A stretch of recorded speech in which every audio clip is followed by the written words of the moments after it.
Buenos días a todos, muchas gracias por la invitación, muchas gracias a Max porque eh, siempre ha creído en mí y me da la oportunidad también de escribir en las diferentes revistas. A los que me siguen en las revistas trato de enseñar y, digamos, mostrar vivencia propia, con todo lo que yo he podido aprender. A Mile, que también la conozco hace mucho tiempo, y a Iris por la presentación. El día de hoy pues, es una presentación muy experiencial, por así llamarlo, de cómo digamos, cómo los proyectos cada día me han mejorado porque implemento estrategias de documentación. Y esa es una invitación o sea, que espero que al final la podamos compartir. Estos son procesos que toman tiempo, no son procesos rápidos, no es que yo llene un formato y ya soy un super documentador.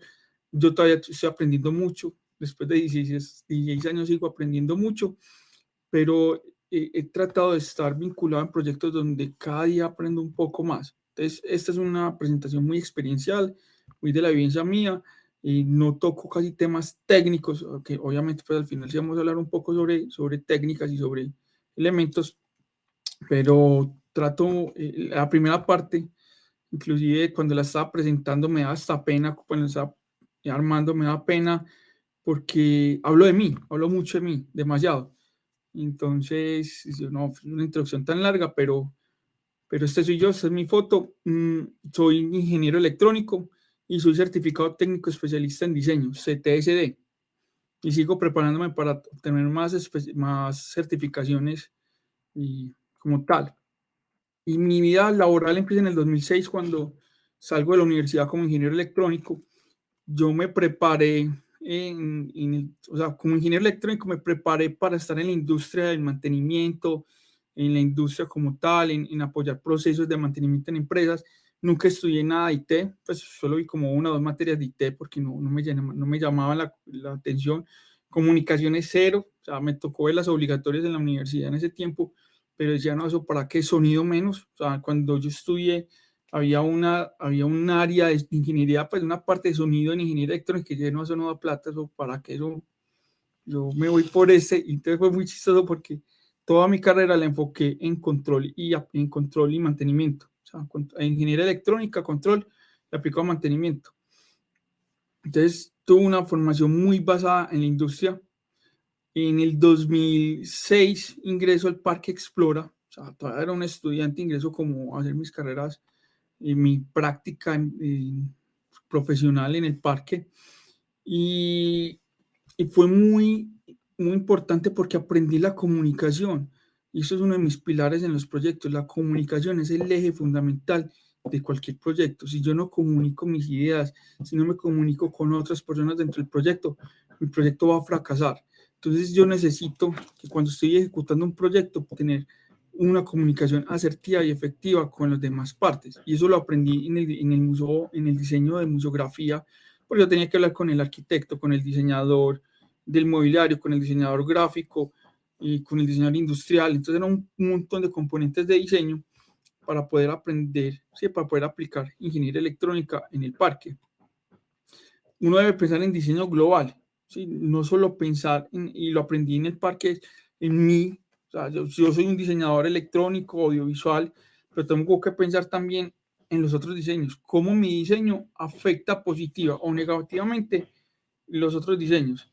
Y muy importante, estamos enfocados en solo pensar, estamos solo enfocados en pensar en vender. Entonces, en el parque aprendí a que yo tengo que enfocarme también en el futuro, tengo que pensar en el futuro. Y como proyecto, el futuro es el mantenimiento, que eso lo vamos a hablar un poco más adelante. Estuve hasta el 2008, del 2008 ingreso a Ambientes Inteligentes Almacén La Cita, o sea, que era el proveedor de sonido. Ingreso a ellos, ingreso por una simple razón, porque tenía en una tabla en Excel todo el inventario de lo que habían instalado en Ambientes Inteligentes, y mi inventario estaba más actualizado que el inventario de ellos en ese momento. Entonces la persona que estuvo a cargo del proyecto me dijo, no, venga, tiene unas cualidades interesantes, porque no está con nosotros. Bueno, claro, si tienen alguna pregunta, por favor nos las ponen en el chat, que nosotros a medida que avance la presentación las vamos respondiendo. Entonces, entré con esa parte del mantenimiento, con esa parte de la documentación, que lo hacía muy empírico, lo hacía de lo que aprendí en la universidad como tal, lo hacía de una forma muy empírica, pero eso me dio, digamos, me dio como la oportunidad de trabajar en ambientes inteligentes. Eh, Cosas de ambientes, fui el primer ingeniero titulado en oficio en la compañía ya, la empresa ya tenía ingenieros como tal. Ofrezco disculpas, hay una construcción aquí al lado cerca y precisamente ustedes están escuchando un martilleo. Entonces, fui el primer ingeniero titulado, no existían procesos en la compañía, entraba un proyecto y eso como sea tenía que salir el proyecto. Entonces no había, digamos, no había retroalimentaciones, no analizaban en qué fallábamos, en qué estábamos bien. Y no había gestión humana cuando yo entré, no había así como un área de gestión humana y es fundamental en cualquier empresa y no tiene pues que ser una supergestión humana, pero al menos sí pensar en que el personal es un activo importante para la empresa. En ambientes inteligentes también conocí Infocom. Yo, como era ingeniero electrónico y no estudié nada de sonido ni video en la universidad, cuando me contrataron, lo primero que yo les dije fue, yo no tengo conocimiento audiovisual, entonces hay que entrenarme. Y me miran con cara de, pero es que usted es ingeniero. Sí, inclusive los primeros 2 o 3 proyectos me tocó ejecutarlos de acuerdo a los manuales de instalación de los productos, ni siquiera basaban en entrenamientos ni en capacitaciones, sino con los manuales y ejecutarlos como tal y leerlos como tal. Entonces fue para mí como esa experiencia un poco traumática, pero se logró y se aprendió demasiado en ese proceso. Entonces, eh, vieron un potencial en mí, me pagaron un curso, a mí no se me olvida el curso Diseño 2 con Infocom, nos lo dio Nelson en Bogotá, y conocí un documento muy interesante, un documento que habla, eh, es un documento que son unas técnicas de diseño, son un documento con unas técnicas de diseño de interfaces gráficas, pero lo que más importante de este documento, aparte de la que todavía lo sigo utilizando como base de diseño, es el ser humano es el centro de cualquier diseño audiovisual. Entonces yo me enfoco mucho y trato de que mis clientes entiendan que los sistemas audiovisuales y de seguridad y de integración, todo lo que tenga que ver con tecnología, va relacionado al ser humano. Entonces yo no puedo desligar a la persona si yo no la puedo sacar de mi ecuación por tecnología, ¿sí? La persona siempre va a ser la variable fundamental en mi ecuación de tecnología. Y después de ese curso de Infocom, todavía sigo preparándome. Estuve hasta el 2014 en ambientes inteligentes. De ahí me retiró por unas situaciones familiares.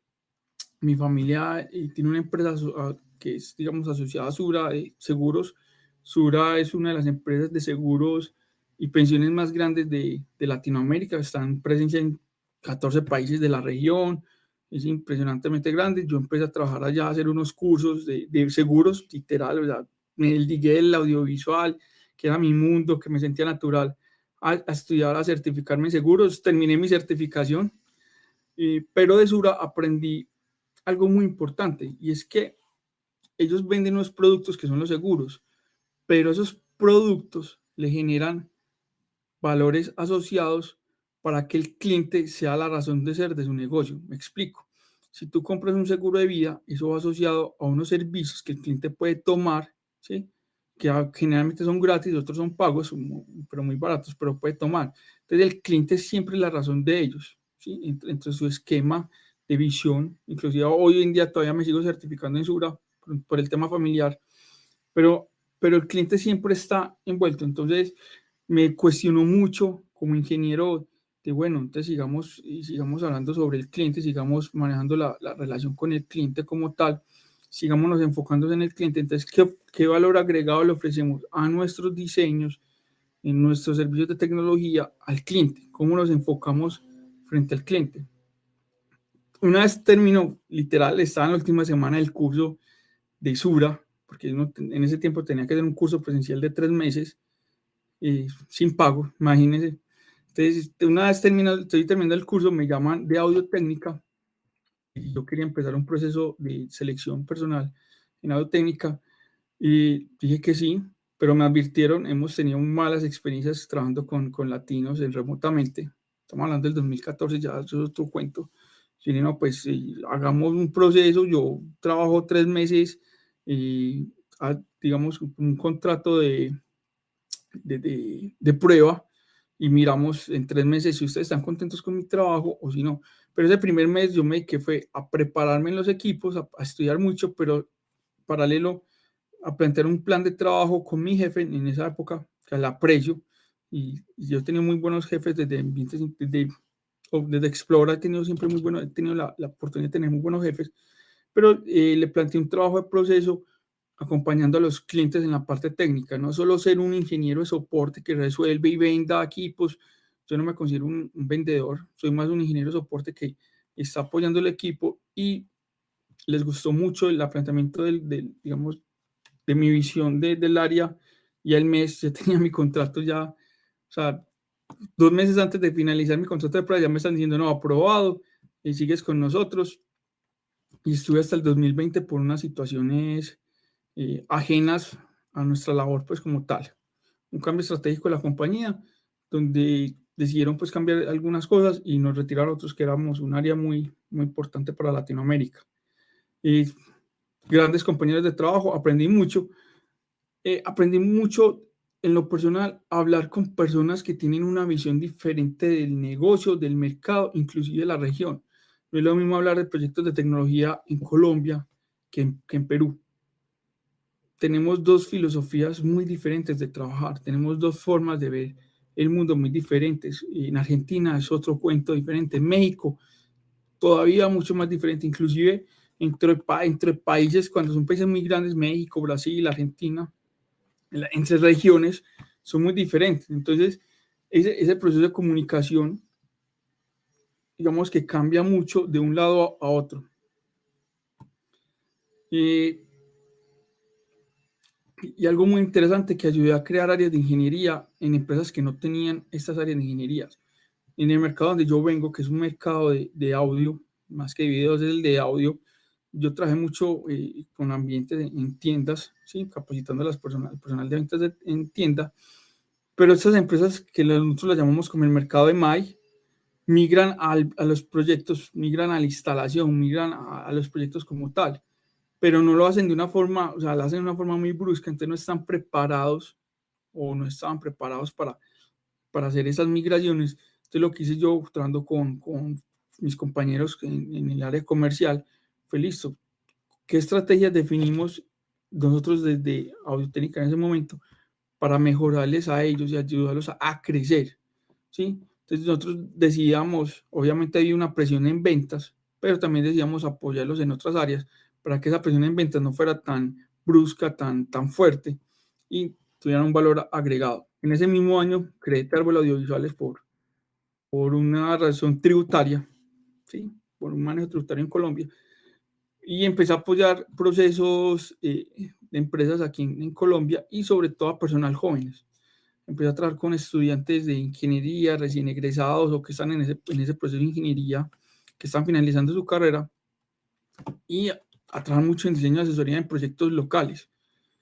Cuando me dan la oportunidad, entonces antes ayudaba a trabajar, hacía una cosita, hacía la otra, un diseño, o me llamaban para una opinión, para una consultoría, que es lo que yo más hago ahora.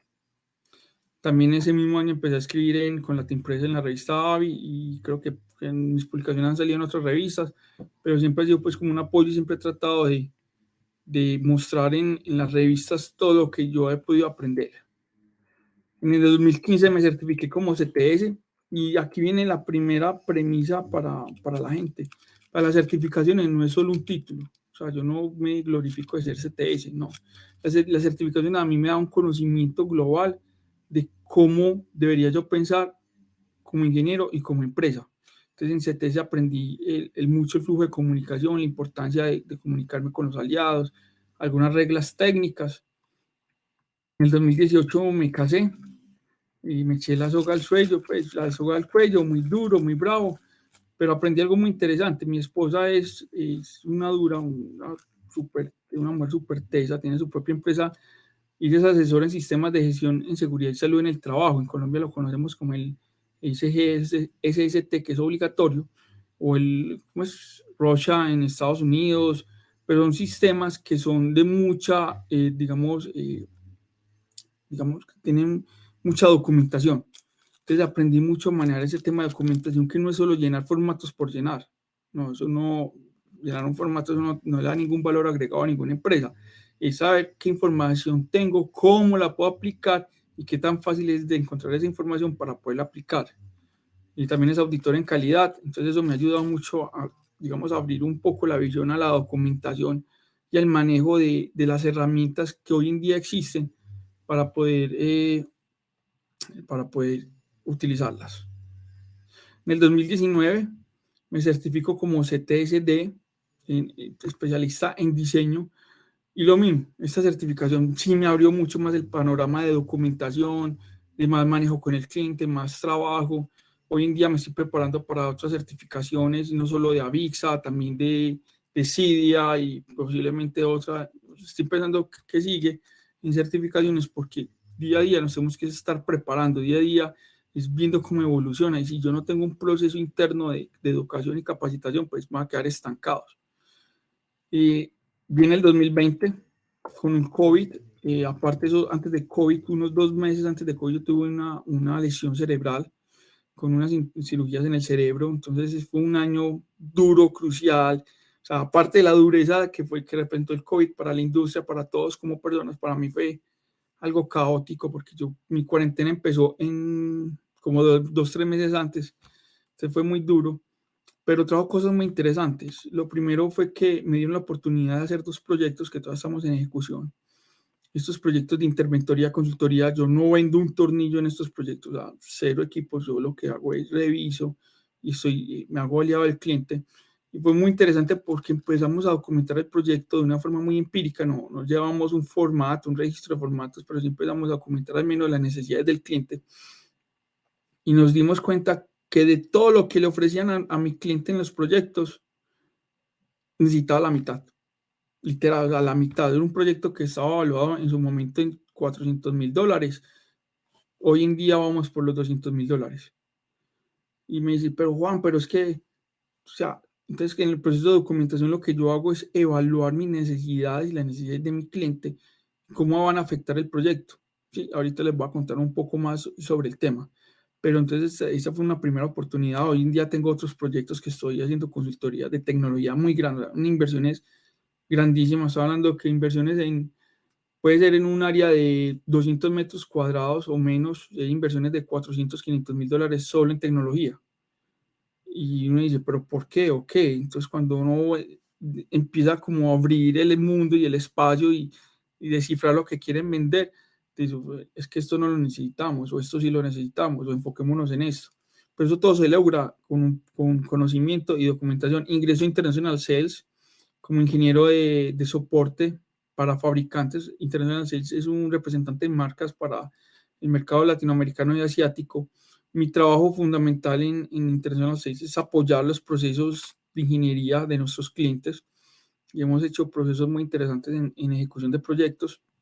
También ingresé a Syntax, trabajando, haciendo exactamente lo mismo con otro grupo de marcas que son completamente diferentes. Pero entonces logro este empalme, logro este trabajo con, digamos, todo junto y trato de no mezclar. O sea, si tú me tienes con una consultoría de un proyecto, yo no voy a las marcas de mis clientes porque no es mi responsabilidad, es la responsabilidad del distribuidor.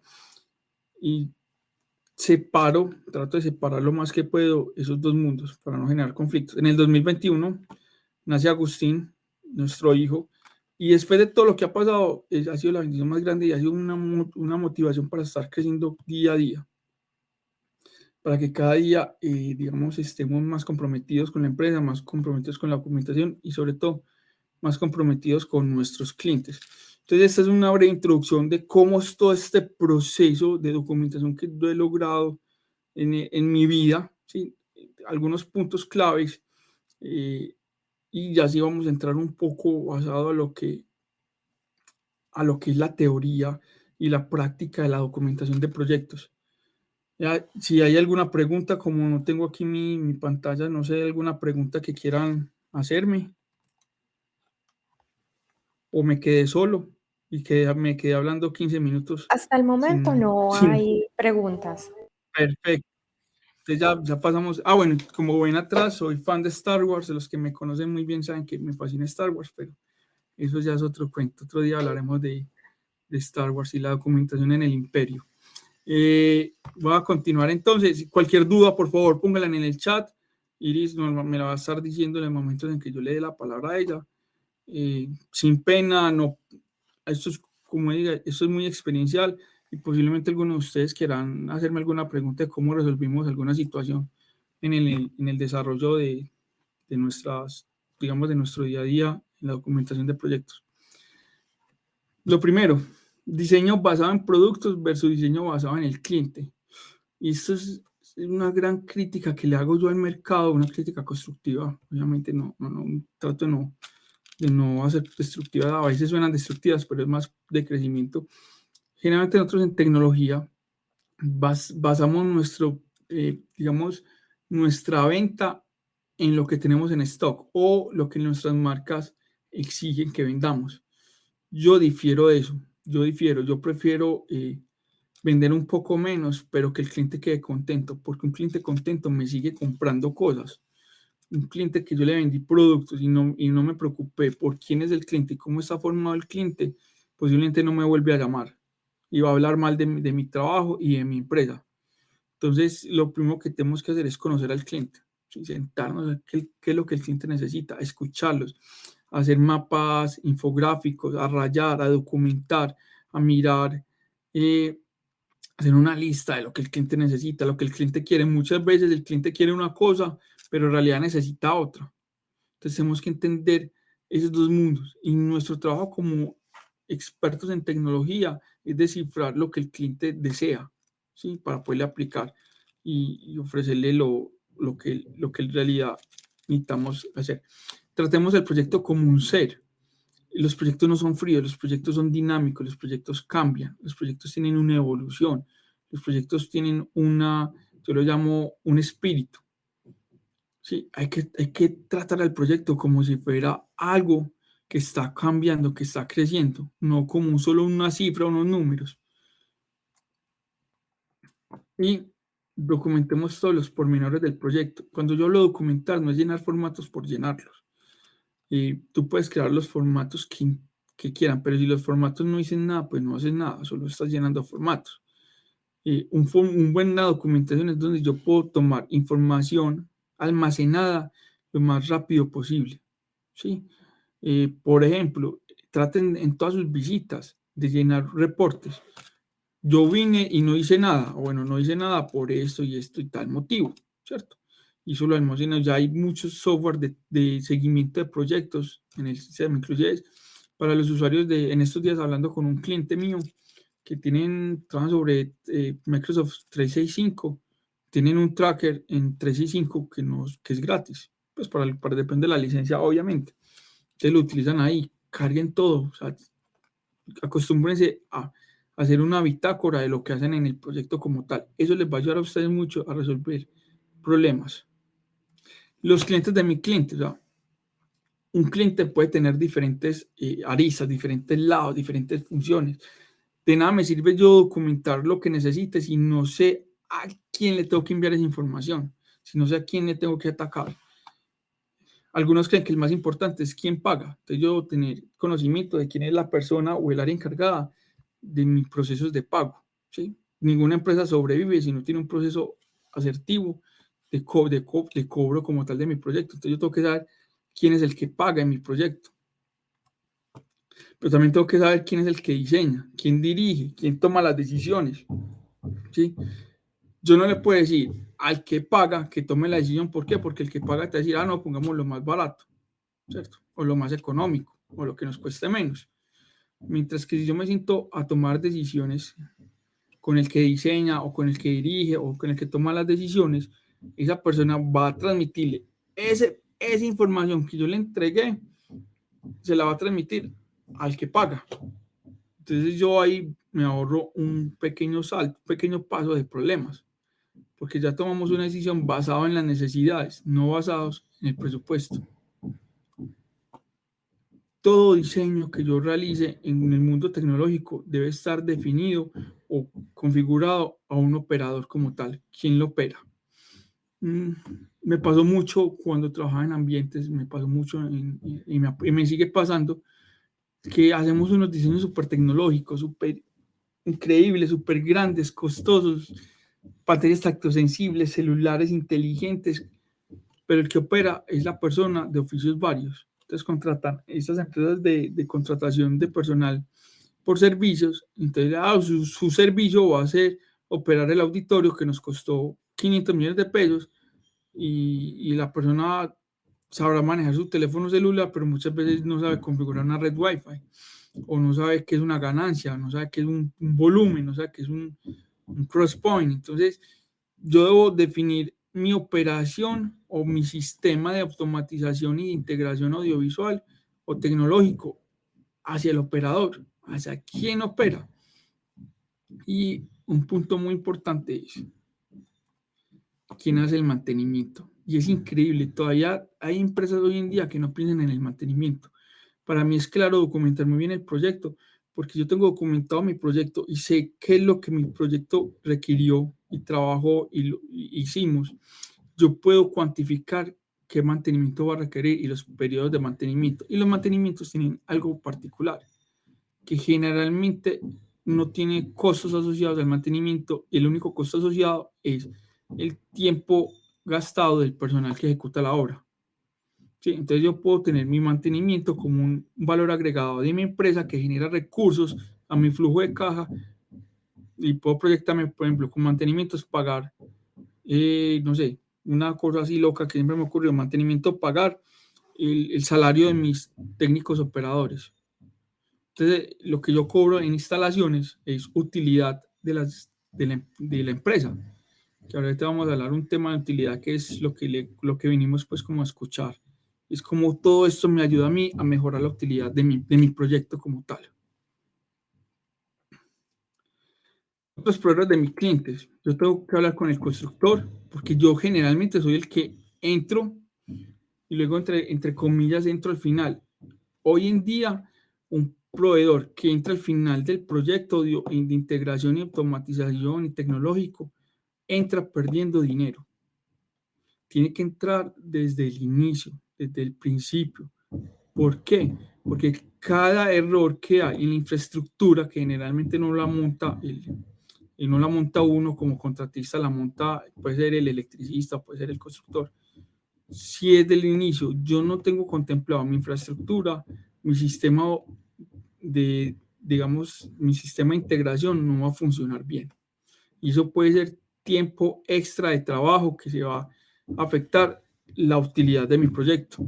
Entonces yo desde el principio tengo que tener una muy buena comunicación y cuando hablo de muy buena comunicación es solo hablar con el electricista, es generar todo el flujo de comunicaciones entre yo como empresa, con el constructor, con el dueño del proyecto, hacia el electricista para que todo quede debidamente documentado en planos, en información, en flujo de información. Si yo no logro eso, mi utilidad del proyecto cada vez va a ir bajando porque voy a gastar más tiempo resolviendo problemas que instalando adecuadamente mi sistema. Y otros elementos que participan en un proyecto pueden ser el plomero, porque siempre instalan la tubería de agua donde no debe estar. Entonces yo tengo que estar revisando desde el inicio de mi proyecto. Aquí la gente de seguridad sabrá mucho del tema que son los aspersores de agua. Y es muy chistoso, o sea, el aspersor de agua va ligado al plan de incendios, que va ligado al plan de tecnología, pero se nos olvida que hay otros elementos tecnológicos, entonces hoy en día pues ya están más juiciosos en los diseños, pero hasta hace unos años era un complique porque siempre nos ponían el sprinter, el aspersor de agua sobre el rack de datos o sobre el rack audiovisual. Entonces, este flujo de documentación me ayuda mucho a manejar esa comunicación entre todos los elementos, todos los actores que, que intervienen en el proyecto para yo poder tener una mejor rentabilidad. El aire acondicionado, otro elemento. Siempre los ductos son un problema para nosotros los instaladores, siempre va a ser un problema, pero si yo desde el inicio tengo comentado qué profundidad requiero de cielo, si desde el día cero estoy trabajando, estoy presionando, estoy revisando, estoy haciendo mis evaluaciones documentadas, eso va a mejorar la utilidad de mi proyecto mucho, mucho, mucho. etapas del proyecto. Antes de continuar con las etapas del proyecto, quiero hacer una mención acá y es, cuando yo evalúo el proyecto, cuando yo estoy pendiente del proyecto del día cero o de lo más cercano al día cero, yo puedo estar revisando qué problemas voy a encontrar en el día a día para encontrar una solución a tiempo y no esperar a que todo esté acabado para decir, ay, esto, esto no funciona así. ¿Quién va a asumir ese error? ¿Sí? Entonces, si yo le ahorro dinero a mi cliente, ahorro dinero a mi proyecto, mi cliente va a quedar, mi cliente va a quedar contento con el trabajo que yo estoy haciendo. Y dos, me va a seguir llamando porque me ve como un valor agregado para economizar sus gastos a la hora de la implementación de cualquier proyecto tecnológico o de integración. Entonces, ahí es donde uno empieza a jugar con los beneficios de todos estos elementos. Etapas de un proyecto. Tenemos el diseño, la ejecución y la consultoría. El diseño. Establezco las condiciones de instalación. Conozco al cliente. El diseñador es el que debe saber qué requiere el cliente. Conozco los objetivos del proyecto. Genero la documentación inicial y, muy importante, en esta documentación inicial yo genero y le digo al cliente cómo debe evaluar el proyecto, cómo la persona que lo ejecuta, si es otra compañía, qué documentación me tiene que entregar para que el proyecto se reciba a satisfacción. Generar la documentación de construcción, planos, información, establecer las condiciones de evaluación de un proyecto, lo que yo les acabo de explicar. En la ejecución, su labor es instalar, obvio, revisar las condiciones de diseño versus las condiciones de instalación. Y aquí es donde uno como instalador empieza a sufrir. Yo tengo un caso, en el 2016 diseñé un estadio para un mundial de futsal que hubo en Colombia. Yo lo diseñé, la empresa que se ganó el diseño me subcontrató a mí, yo les hice el diseño, esta empresa presentó el diseño, le agregó unos valores como anclajes, elementos extra, porque querían tener una holgura, y presentaron el diseño. Ese diseño se lo ganó otra empresa diferente, y esta empresa, antes de ejecutar el contrato, lo primero que hizo fue comprar los productos, pero no revisaron la planimetría. Resulta que en el momento en que yo entrego el diseño, a que se entrega la licitación, pasaron 3 meses. Y en esos 3 meses hubo cambios arquitectónicos del proyecto. Me llama el constructor porque sabía que yo lo había diseñado, porque le dijeron que yo no aparecía en planos, yo no aparecía firmando planos, pero no, eso lo diseñó Juan Tamayo.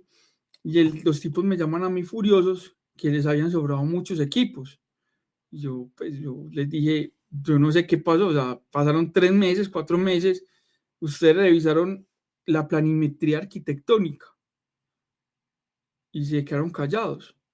Cuando yo quedo inquieto, cuando voy a revisar la planimetría, resulta que hubo un cambio arquitectónico 2 meses antes de la entrega de la licitación, o sea, en el periodo donde yo ya había entregado todos mis documentos.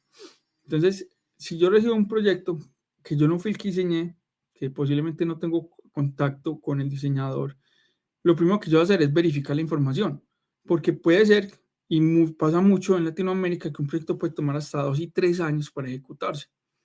Entonces, si yo reviso esa información, si yo no reviso esa información, puede entrar en sobrecostos porque me pueden sobrar equipos, que puede ser, sobre todo en los proyectos cuando son precio global. Si yo instalo menos equipos, pues tengo esa utilidad. Si yo me quedo con equipos en la bodega, pues mi utilidad se va a reducir. Pero ¿cómo logro eso? Documentando desde el inicio cero de ejecución todo mi proyecto. Estar atento a cambios, verificar las condiciones durante toda la obra. Tengo otro caso de hace un par de meses, me llamaron a mí al final y me dijeron, ayúdanos a revisar esto. Resulta que el diseñador diseñó pues, los mobiliarios con unos orificios por unas pantallas que entran y salen, pero no tuvieron en cuenta el borde del chasis de la pantalla. Entonces la pantalla no cabe por el orificio, pero ya el mueble está terminado. Y tiene un enchape el orificio para que no se vea feo. ¿De quién es el error? Ahí es donde uno dice, ¿dónde está el documento? ¿Dónde está la revisión de una parte con la otra? No hubo. Hay un error de comunicación. ¿Quién sobrecostó? O sea, ¿quién tiene el sobrecosto de eso? El responsable, no sé quién lo tendrá, pero alguien lo tendrá que pagar y esa persona es la que se va a ver afectado su bolsillo. Entregar el proyecto, voy a acelerarme un poco que ya me va a tomar el día. Generar las condiciones para la postventas y es muy importante. El que ejecuta tiene que pensar en el mantenimiento. Como les expliqué, el mantenimiento es un valor agregado en el proyecto y va después del proyecto, no va dentro del proyecto. Bueno, perdón. Se va una parte en la postventa, que es atender al cliente después de entregar el proyecto en el periodo de garantía. Entre menos postventas en el periodo de garantía, más rentable será el proyecto, ¿sí? Porque tengo que gastar menos en que el personal vaya a reparar. Y pueden ser soluciones bobas, pero una solución que me gaste 4 horas es 4 menos 4 horas del valor hora hombre del proyecto. Y que encargado de generar un flujo de caja adicional a la empresa cuando la postventa es mantenimiento. Todo está basado en el servicio, no tengo que invertir en activos para desarrollar el proyecto. Sí, en los proyectos de mantenimiento yo no tengo que invertir en material, en compra, es muy poco y generalmente lo que yo invierto, mi cliente me lo va a reconocer porque es el costo del mantenimiento, a no ser que sea un mantenimiento de postventa que va en el periodo de garantía. Perdón, un mantenimiento de garantía que va en ese periodo de garantía como tal. Y el consultor, que es lo que yo hago generalmente, soy el amigo del cliente, reviso que el proceso de diseño cumpla con las necesidades del cliente. Sí, yo me encargo de revisar esa parte. Reviso el proceso constructivo cumpla con las condiciones y objetivos establecidas en el diseño. Y trato que los costos de postventa sean solo por mantenimientos preventivos. Entonces, lo que uno busca, y lo deben buscar todos en el proyecto, es que los costos por daños sean lo menores posibles. ¿Sí? Entonces, eso se logra teniendo una revisión, una documentación de todo el proceso constructivo como tal. En los procesos públicos privados también se conoce como interventoría la etapa de consultoría. En procesos internos a las empresas también se conoce como controllers o los controladores. Entonces el consultor puede ser, el cliente puede ser el cliente del proyecto o también puede ser interno a la empresa como tal. Lo ideal es que el consultor esté desde la etapa de diseño, eso es lo ideal. Digamos que el punto donde uno entra como listo, podemos hacer algo, pero es muy difícil, el trabajo es en la ejecución del proyecto.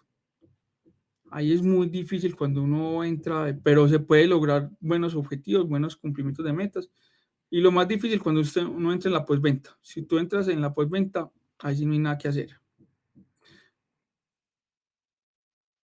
Yo le recomiendo a las empresas que no tengan una persona que haga todo. Diversifiquen los trabajos. Eso les ayuda mucho a ustedes en el proceso de revisión y sobre todo en el proceso de calidad. Cuando yo tengo una persona que revisa el trabajo de otro de una forma constructiva, constantemente se ven mejoramientos en los procesos. Cuando una persona revisa todo junto, no mejora porque cree que todo lo está haciendo bien. Y es como la recomendación que yo le hago a las empresas que hacen todo. Muy importante, la educación. La educación es un pilar fundamental para cualquier empresa. Algunos le ven como gasto o me dicen, no, Juan, es que si yo educo se me van, entonces se me van para la competencia donde les pagan más. Ahí es donde entra la parte de recursos humanos, evaluar por qué se está yendo la gente. Entonces les decía cuando está en ambiente la importancia de tener un buen recurso humano, una buena gestión humana, o como lo llaman ahora, la verdad, no sé ya cómo lo llaman, pero la idea es estar pensando. Un buen plan de educación genera conexión con la empresa. Cuando yo educo asertivamente a mis empleados, logro que ellos se vinculen a la empresa de una forma más personal, sin exigirles que tengan que entregar todo en la empresa. Eso tampoco es bueno. Y los empleados no son de la empresa, podrán migrar, pero de acuerdo a esa conexión con la empresa, podrán ser un cliente de ustedes, podrán ser un proveedor o inclusive podrán hasta ser consultores en su compañía. Entonces no lo vean como algo malo educar. Son inversiones que logran de mejorar a sus empleados. Yo siempre he considerado que la educación es un pilar en la rentabilidad y hay unas condiciones. Por ejemplo, quien educa debe educar. a quien educan debe transmitir el conocimiento internamente y externamente. Si yo recibo un curso de una certificación en X o Y, esa certificación, o si ya el otro no se certifique, pero al menos que tenga algunos conocimientos básicos, que yo pueda comunicarme con esa persona para lograr que todo el equipo migre y trabaje juntos. ¿Sí? Vincular la educación a los procesos de documentación de la empresa. Entonces es importante que todo lo que yo eduque lo haga. ¿Alguna pregunta hasta ahora? ¿Tenemos alguna pregunta? No, por el momento no. De todas maneras, les recuerdo que pueden formular sus preguntas en el preciso momento en el que las quieran hacer, porque así se puede dar una conversación un poco más dinámica, ¿verdad, Juan? Así es. Y por último, ya lo último que tenemos para hoy son los estándares de la industria. Eso es como un cuadro que tenemos de estándares, quiénes generan los estándares, cómo debo yo evaluar mis estándares y cómo los aplico el proyecto, y miremos algunos como de la industria. Hay dos, yo hablo aquí de dos entidades que generan estándares en el mundo audiovisual, que es Cydia, que está muy enfocado al consumidor, a proyectos de consumo como hogares, y está VIXA, que está muy enfocado al proceso de integración como tal. Eso es para mí, para Juan Tamayo, que yo soy en un mundo audiovisual, son mis dos generadores de estándares como tal. Pero en el mundo de integración yo también tengo que estar pensando en NFPA, que es la Asociación de Protectora contra Incendios en Estados Unidos, y en el EN54, que es como la versión europea. La diferencia es que la NFPA está más basada en el ser, pues está más basada como en las condiciones, y la N54 está más basada en los equipos. Pero la verdad, son documentos, generan documentos que entregan los requerimientos, especificaciones, guías o características que deben usar continuamente en productos, procesos o con cualquier área, ¿sí? Pueden ser adaptados voluntariamente o en algunos casos de estricto cumplimiento. En esta industria, voluntario, a no ser pues en la NFPA, que es obligatoria en Perú, si mal no recuerdo. En Colombia tenemos unas normas sismorresistentes que se asemejan a la NFPA, pero todavía en algunas situaciones son más pensadas, y lo saben más nuestros amigos de incendios, de contraincendios, pero en el mundo audiovisual no tenemos como nada así obligatorio por ahora en Latinoamérica.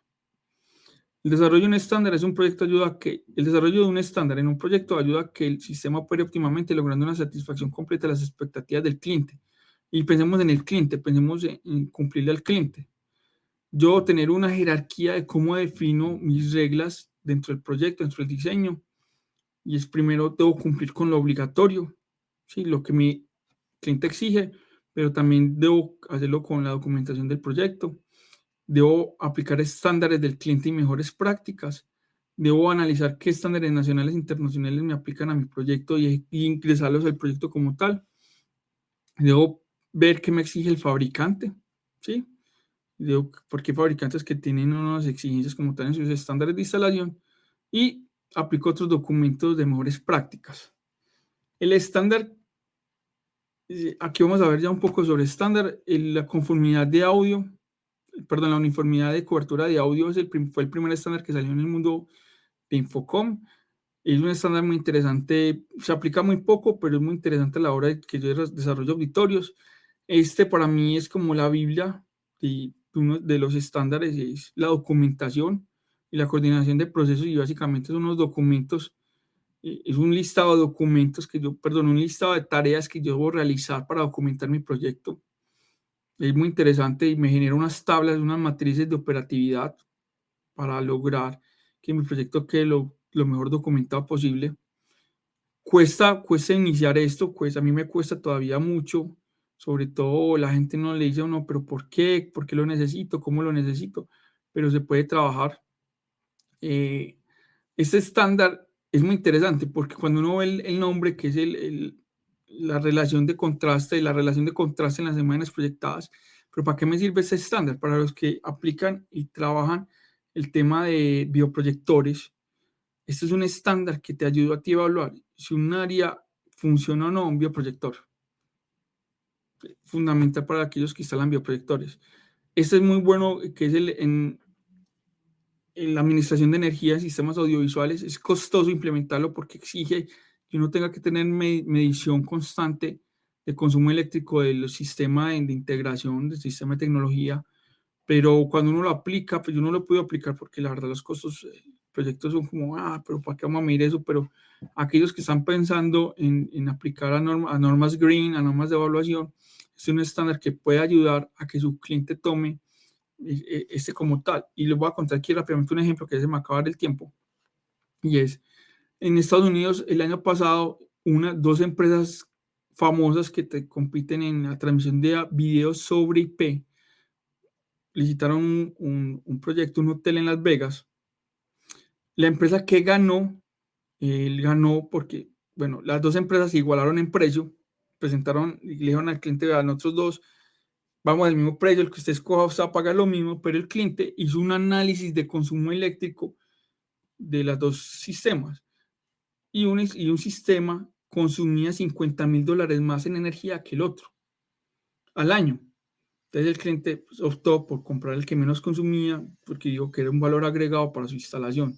Entonces ya el consumo eléctrico requiere una evaluación. Entonces les dejo como el tip para que estudien la parte de consumo eléctrico. Ese sí es fundamental y es como cómo evalúo yo la operatividad de mi sistema. Y son digamos, unas tablas donde te dicen cuándo y cómo debes, dice cuándo, no el cómo, dice cuándo debes evaluar cada subsistema de tu sistema. El sistema de planeamiento, esto es una norma que fue creada entre Cydia y Avisa, que genera, digamos, los símbolos para los planos. Este sí, fundamental, se lo aplico yo mucho y es la marcación del cableado, porque la marcación de cableado me obliga a mí a tener unas bases de datos de cables y conectores. Entonces yo cuando hago el diseño, yo sé más o menos y lo tengo ya muy estipulado cuánto me va a gastar en conectores y cuánto me va a gastar en cableado. El cable de los conectores y los micrófonos son los ítems que menos le prestan atención en una licitación o en un proyecto, pero son el eslabón más débil de la cadena. Así que si yo digamos, no entendí muy bien el concepto del conector y compré el más económico, ahí va a tener un punto de falla mi proyecto. Y un punto de falla se me convierte en una garantía. Y una garantía se me convierte en un sobrecosto. Así que si yo instalo conectores y cableados baratos y lo hago de la peor manera, posiblemente mi sistema va a fallar. Y este es el punto donde yo más evalúo un proyecto. Juan, Porque eso genera... Sí. Perdón, por aquí hay una pregunta. Siendo los costos de energía más costosos en la TAM, ¿habría oportunidades para tener eso en mente? Sí, claro, o sea, cuando tú le dices un proyecto a tu cliente que tu proyecto va a consumir menos energía, o le haces un cálculo y le haces un cálculo de cuánta energía podría consumir al año, y tu cliente dice, bueno, mi operatividad se va a reducir en un $10,000 al año, o sea, tu cliente siempre va a pensar, eso es bueno. Y segundo, tú le puedes decir, ese dinero lo podemos invertir o en compra de nueva tecnología o en un plan de mantenimiento. Entonces yo siempre pienso en el qué hacer con esos dineros, ¿cierto? ¿Qué hacer con ese movimiento de cosas? Entonces sí se puede pensar en proyectos donde el consumo eléctrico es importante.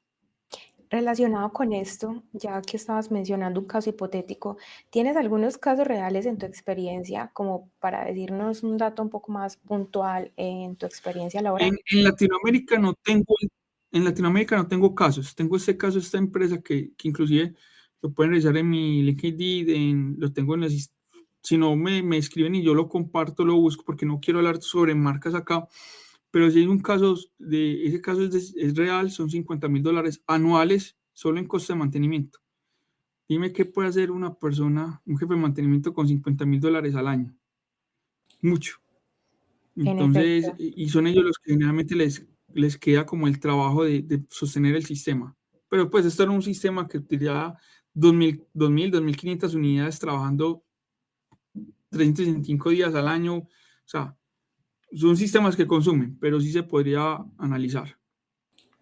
Perfecto. De todas maneras, aparte de tu invitación a buscar tu cuenta de LinkedIn, también dejé en este chat tu correo que es juan.tamayo@t-medioarbol.com para las personas que quieran Y se dan posterior a este cuenta, encuentro hacer más preguntas. en toda la presentación ha estado mi correo electrónico justo en la parte, en la esquina inferior derecha. Ahí está mi correo electrónico y ahorita doy otros datos de contacto si lo desean. Philip, Eh, hay otra pregunta de Philip Moneypenny que dice, ¿hay estándares de documentación que se están homologando entre tecnologías AVI y TI, considerando que son mundos que están complementando, que son mundos que se están complementando cada vez más? Yo creo que pregunta más bien, disculpa, vuelvo a leerlo en un mejor tono, si hay estándares de documentación que se estén homologando entre tecnologías AVI y TI. sí, sobre todo los estándares que tienen que ver, ya les voy a mostrar algunos par de estándares, los que tienen que ver mucho con construcciones de rack y implementación de cableado. Esos están homologando a normas TIA, que son las normas de IT, y la verdad sí se está viendo la migración, porque ya la gran cantidad, la mayoría de sistemas van sobre IP. No, yo soy de los que digo que no todo tiene que ir sobre IP. Sí, no todos los sistemas tienen que ser completamente paqueteados, empaquetados en IP, pero sí se hay una homologación muy grande.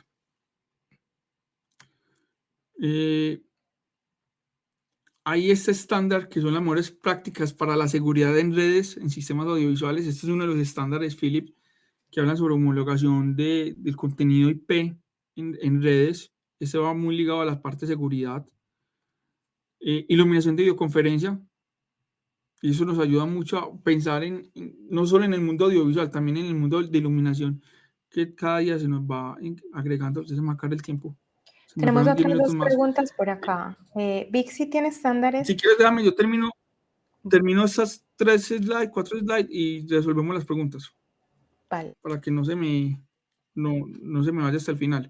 Este es uno de los estándar Philip, que es la construcción de racks, que nos dice cómo debemos construir los racks, que nos ayudan, sobre todo, nos ayudan a pensar en tener menos problemas a la hora que se termine el proyecto. Automatización unificada de edificios, también es un mundo IP, diseño de racks, es lo mismo. La NFPA 72, yo por ahí tengo, inclusive la tengo súper rayada, constantemente es uno de los de mis documentos favoritos para leer y estar como enterado de muchas cosas. Tiene muchas cosas interesantes para el diseño de proyectos. Y ya para finalizar mis conclusiones, ya damos paso a las preguntas. Es, ¿cómo mejora la rentabilidad de los proyectos de integración? Primero debo conocer al cliente, conocer con quién debo hablar en un proyecto, documentar el proyecto desde la etapa de diseño, educación como pilar de la rentabilidad, conocimiento de normas para mejorar el día a día. Y estos son mis datos de contacto por si requieren alguna otra información. Ahora sí, Iris, te resuelvo todas las preguntas que tenemos antes de que se nos acabe el tiempo. Bueno, listo, ahora nos queda solamente un minuto. Preguntan que si Vixi tiene estándares. ¿Quién? Vixi. Vixi. Sí.